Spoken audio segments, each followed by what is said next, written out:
Saul masih ada di atas tahta Israel. Karena itu Daud belum bisa menggantikannya. Dan kalau begitu setelah Daud diurapi jadi raja, apa saja atau bagaimana kehidupannya? Yang pertama saudara, kita melihat bahwa Daud ini seorang gembala. Dari padang gembala itulah dia dipanggil pulang, diurapi jadi raja. Tapi setelah diurapi jadi raja, rupanya dia tetap jadi gembala kambing domba juga. Ya, ini dibuktikan dengan pada waktu setelah pengurapan itu di istana Israel, Raja Saul itu mengalami sesuatu yang buruk. Ya, coba kita lihat 1 Samuel 16 ayat 19. Kemudian Saul mengirim suruhan kepada Isai dengan pesan, suruhlah kepadaku anakmu Daud yang ada pada kambing domba itu. Kenapa kasusnya? Rupanya ada Saul ini itu dimasuki oleh roh jahat. Nah, tapi entah bagaimana cara pikiran mereka, roh jahat bisa diusir pakai musik. Pakai orang main musik. Kalau begitu siapa yang main musik, main kecapi yang bagus? Ada info bahwa Daud anak Isai orang Bethlehem itu pintar main kecapi. Maka Saul bilang panggil dia. Kemudian Saul mengirim suruhan kepada Isai. Suruhlah kepadaku anakmu Daud yang ada pada kambing domba itu. Anakmu Daud yang ada pada kambing domba itu.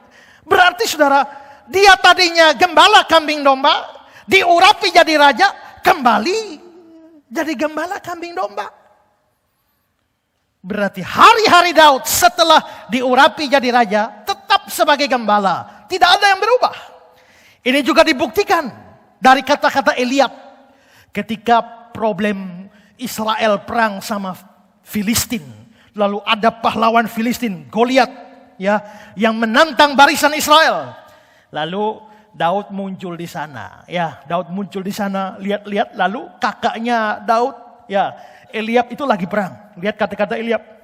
1 Samuel 17 ayat 28. Ketika Eliab kakaknya yang tertua mendengar perkataan Daud kepada orang-orang itu, bangkitlah amarah Eliab kepada Daud sambil berkata, mengapa engkau datang? Dan pada siapakah kau tinggalkan kambing domba yang 2-3 ekor itu di padang gurun? Aku kenal sifat pemberanimu dan kejahatanmu. Engkau datang kemari dengan maksud melihat pertempuran.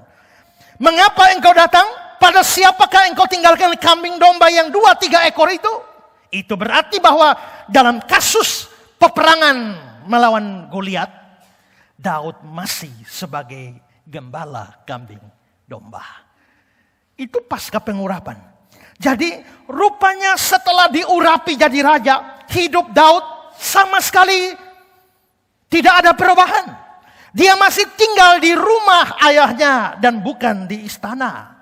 Dia masih menghabiskan banyak waktu di padang belantara dengan kambing domba dan bukan di kemewahan istana. Dia masih makan makanan Bethlehem dan bukan makan makanan istana.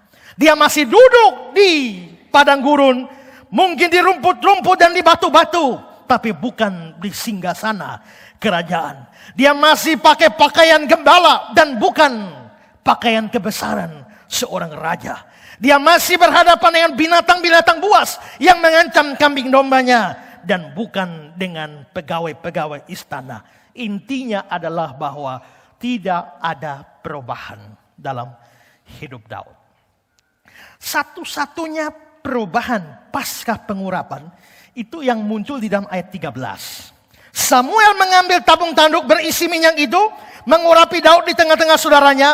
Sejak hari itu dan seterusnya berkuasalah roh Tuhan atas Daud. Sejak hari itu berkuasalah roh Tuhan atas Daud.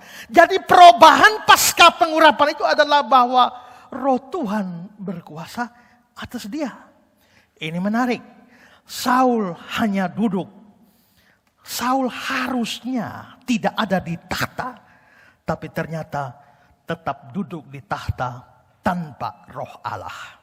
Sedangkan Daud yang harusnya duduk di istana tidak duduk di atas singgasana, tetapi roh Allah ada di dalam dia. Mana lebih baik? roh Allah tanpa tahta atau tahta tanpa roh Allah.